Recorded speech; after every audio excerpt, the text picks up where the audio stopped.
Hi guys, mga kanegosyo, Kasenso ka Familia. Magandang araw sa inyo. Kamusta po kayo? Alam nyo, smile lang lagi tayo. Alam ko na ang mga hog racers, ang mga kababoy natin, especially dito sa Batangas, marami rin namang ibang lugar na tinamaan ng ASF. Kaya nandito pa rin nga yung virus. So sana naman ang gobyerno ay may maitulong sa atin. Kailan pa lalabas yung mga panggamot sa ASF na yan kung talagang totally clean up or totally ubos na yung mga baboy dito sa Batangas at sa ibang lugar sa Pilipinas na affected. So, again, ulitin ko sa mga magbababoy, especially sa Batanggenyo, sa mga Batanggenyo, laban lang tayo. Huwag sobrang negative, huwag mag-accept ng sobra. Nabalitaan natin, meron isa na hindi ko lang alam kung saan lugar yon, nabalitaan ko lang na merong talaga na hindi kinaya, malaki yung utang sa feeds, naubos yung baboy, kinitil niya yung sarili niyang buhay. So sana wala nang maulit na ganito. Kung meron kayong mga kamag-anak, kakilala, kaibigan na sumasapit ng or merong depression, kita natin malaki ang lugi, kinakailangan palaksin natin ang loob nila, kinakailangan tulungan natin sila, kausapin, at siyempre nandyan yung moral support. Guys, tayo nga sa mga magbababoy natin, kahapon nagpadala tayo ng 14 kilos na ubas doon sa 14 natin mag-alaga. Guys, ito yan.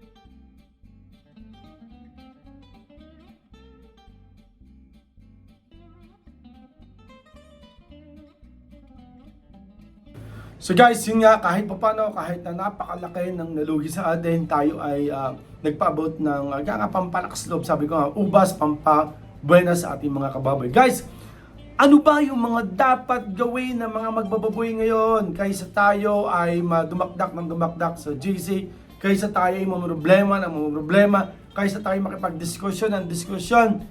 Guys, para sa akin, think positive palagi, share positivity. Ayaw ko yung mga nakikita sa mga groups, sa mga place, sa mga post nila na ganyan tungkol sa baboy, ubos na ang baboy, o ganito kaya, paano na kami. Instead na kayo ay magdeliryo, instead na kayo ay magpaawa. Sabi nga, alam nyo, para sa akin, yung problema natin, hindi ito kailangan ng public attention. Kailangan ito ng personal or yung sarili nyo mismo. Personal attention. Okay? Not public attention. Personal attention, not public attention. Sa makapag-post ka na makapag-post, may magbibigay ba sa'yo ng baboy, may magbibigay ba sa'yo ng wala. So para sa akin, ang gawin natin, ano ba ang dapat gawin ng mga magbababoy sa panahong ito? Ano yung option natin? Alam naman natin na marami talaga tayo kakilala na doon lang umaasa sa pagbababoy. May iba na, meron ako nabasa, 34 years na nag-iinahin. Ngayon, graduate na raw. Nakita ko, may natunog pa nga ng graduation na kanta.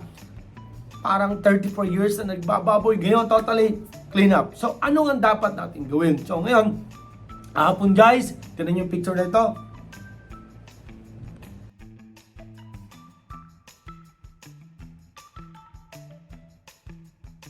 Kahapon guys, nag-start na tayo na magpa-iwi ng mga 45 days or white chicken. Normally, hindi naman talaga na 45 days yan. Talagang backyard. 35 to 40 days, so pwede nating i-harvest. Pero kung gusto nyo talaga ng malaki naman talaga, pwedeng mabot ng 45 days. Pero, depende raw yan sa deliver sa inyo ng manok. Merong ibang manok na high flyer daw, lipad na parang mga Tagalog. So, pipili rin kayo talaga ng napakaganda na supplier. Siyempre, de kalidad na pakain. At talagang ang 45 days, talaga medyo kinakailangan ng alaga natin dyan. Hindi rin po pwedeng maubusan ng tubig. And then yung ilaw natin. So guys, yun nga. Para sa akin, ang option natin, mga magbababoy, umaasa tayo, nakita natin every 3 to 4 months, may harvest tayo. Kaya napakaganda ng 45 days guys. Ulitin ko, dun pala sa mga tunnel vent type, yung mga lalaking poultry, malalaking farm na talagang ng mga malalaking company, 30 to 31 days nga lang hina-harvest nila. May ibang araw 29 days pa. Pero kung backyard dito sa bukid, dun tayo sa medyo mas malaki na. As much as possible, kung magbebenta kayo, dapat 1.5 kilos up to 2 kilos. Kung ma-average talaga ng 2 kilos, ay kikita tayo ng maganda. Sa panahon ngayon, wala halos bumibili ng baboy. Tingnan niyo yung mga pwesto dyan dito sa Batangas, sa mga nadadaanan natin, sa mga Tawilisan, Luzon. Yung dating talagang, kung magpatay sila, limang baboy, 10, may mga iba pa, 20. Ngayon, 2-3 hindi pa halos makaubos. Marami rin tindahan ng pwesto ng baboy na hindi na nagtitinda muna. Rest sila. So, para sa akin, sa mga kapwa ko magbababoy, ngayon nga, may mga building tayo, may mga piggery tayo or pig pen tayo na i-convert na natin sa manukan. Bago natin discussin kung ano ba ang gagawin natin sa mga building natin, ano ba ang gagawin natin. Shout out kay Sir Onil. Sir Onil, naalala ko Sir Onil, nung tumigil siya sa pagkukuneho, yung kanyang mga cages ng kuneho, ginawa niya ito sa 45 days. So, babalikan ko, titinan ko yung mga posts sa Sir Onil. Sir Onil, kung meron kang video niyan, i-share mo sa akin, i-share natin sa mga tao para makita nila na sa simpleng kulungan, pwede na tayo mag-alaga ng 45 days na manok. So guys, okay. Ngayon, para naman meron tayong konting ideas. Kanina may mga minutes tayo, may mga tinawagan tayo. May mga vlogs tayo before, shout out kay Maperyeng. Meron tayong 2 vlogs before, magkano yung kinita niya, magkano yung building. Ngayon, gusto ko munang i-share sa inyo. Guys, ngayon, ang sisiw dito sa amin, nagpa-deliver tayo kay Kletos, aking inaanak, kay paring Kleto, na inaanak ko pa. Ngayon, 49 daw ang isang peraso. So may utang ako kay paring Mando, Consel Mando, supplier ng sisiw. Siya na rin yung mag-harvest. Guys, for 49 pesos ang isang sisiw. So ang in-order natin is 200. So meron tayong babayaran na 9,800. Meron daw na paring Mando, nagreklamo sa Sir paring Kleto, tatatlo daw yung Reseco. So yung Reseco guys is yung pinaka-libre. So guys, kung sila naman daw, baka naman. So sa mga nagde-deliver ng siso, normally nagbibigay sila ng extra or free. So katulad niya, 200 heads yung binili natin, 3 yung ating free. So guys, i-bargain nyo, malay nyo, kung halimbawa, kung 20, baka po, kung 200, dapat siguro mga 10 heads siguro po pwede nyo, para at least kung ma-deadball man yung 10 yon, sure pa tayo na may 200 heads. So, ulitin ko, ang isang siso ay 49 pesos. So, 9,800. So, nandyan yung dapat may mga pakainan ka, yung tubig. Saka natin i-discuss yan kasi magbabalik ulit tayo. Gusto ko lang sa inyo sabihin na panandalian. Mag-alaga tayo ng manok. Kaya magandang manok. Ito yung posibleng gawin natin. Ito yung alternative natin. Dahil guys, wag muna sobrang magpilit ha. Ang virus, nandiyan pa. Kaya kung ako sa inyo, tigil muna natin sa pag-alaga ng baboy. Kami nga, sabi ko nga, ulitin ko, sa mga kapwa ko magbababoy, sa akin yung mga tagapag-alaga, titigil, magpapahinga lang tayo, pero hindi tayo titigil. Ulitin ko, tayo po ay magpapahinga lang sa pagbababoy, pero hindi titigil. Lalaban tayo, ganoon lang talaga. So, may mga vlog tayo sa baboy na kumita tayo ng malaki. Masayang-masaya, hindi naman po pwedeng na magkaroon ng ganitong epidemya, ganitong problema. Tigil, no, hindi. Maraming naasa sa atin. So again, ulitin ko, 49 pesos ang isang sisiw, 9,800 kung 200 ang possible, pinakamaganda, subukan nyo, 200 ang ulo muna. Magkano ba ang live weight ngayon? Guys, may namimili raw. Bulto ito ulitin ko guys ito ay bulto. Kung tawagin, yung 200 heads mo, bibili nila. Ngayon, dito, ang lakat is 130 pesos daw ang kuha mismo ni paring Mando na siya yung nagsusupply ng sisiw. Pero meron din kumukuha ng mas mataas yata, 135 pesos. Kaya lang, siyempre, doon tayo susuki.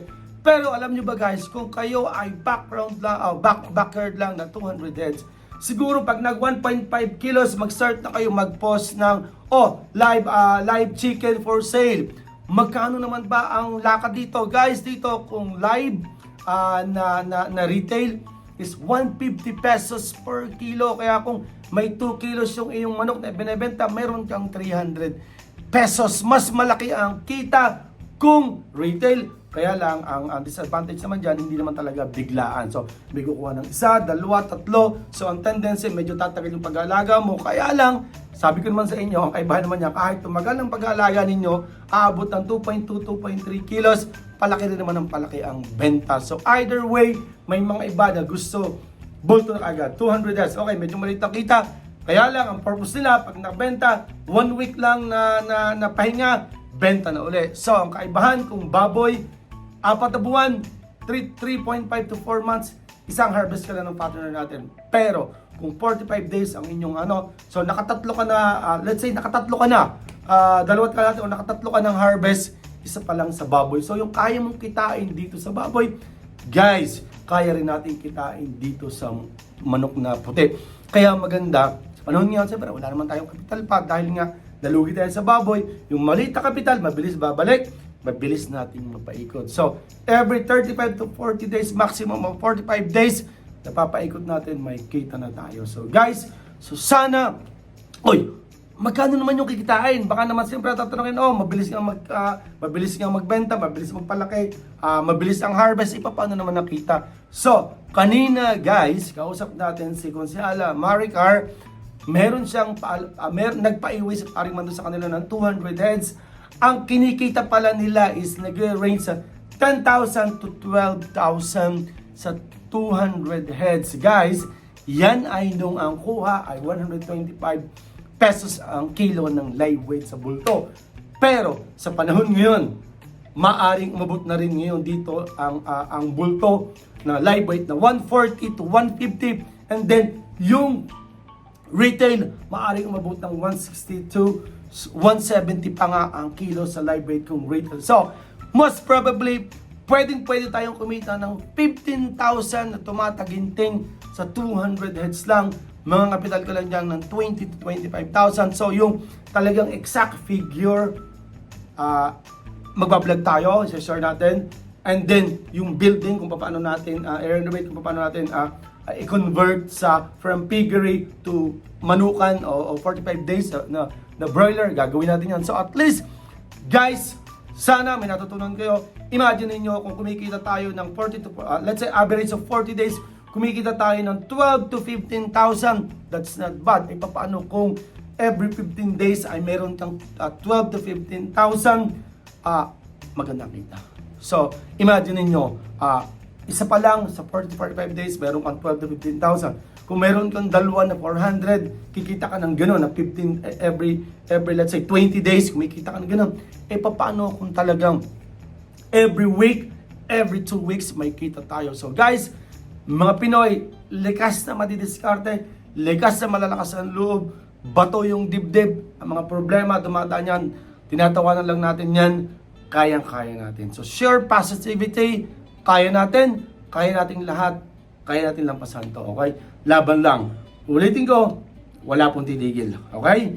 Magpapahinga lang, pero hindi titigil. Kung kaisa ka namin sa pagpapalakas sa loob sa lahat ng mga hog racers natin, share mo naman yung video ito at mag-comment naman dito kung ano yung mga pwede natin gawin at pwede natin pagtulungan. Again, ayoko ng negative comments, ayoko na mag-share tayo ng negativity. Let's share positivity, magmahalan tayo. God bless po! Bye-bye po.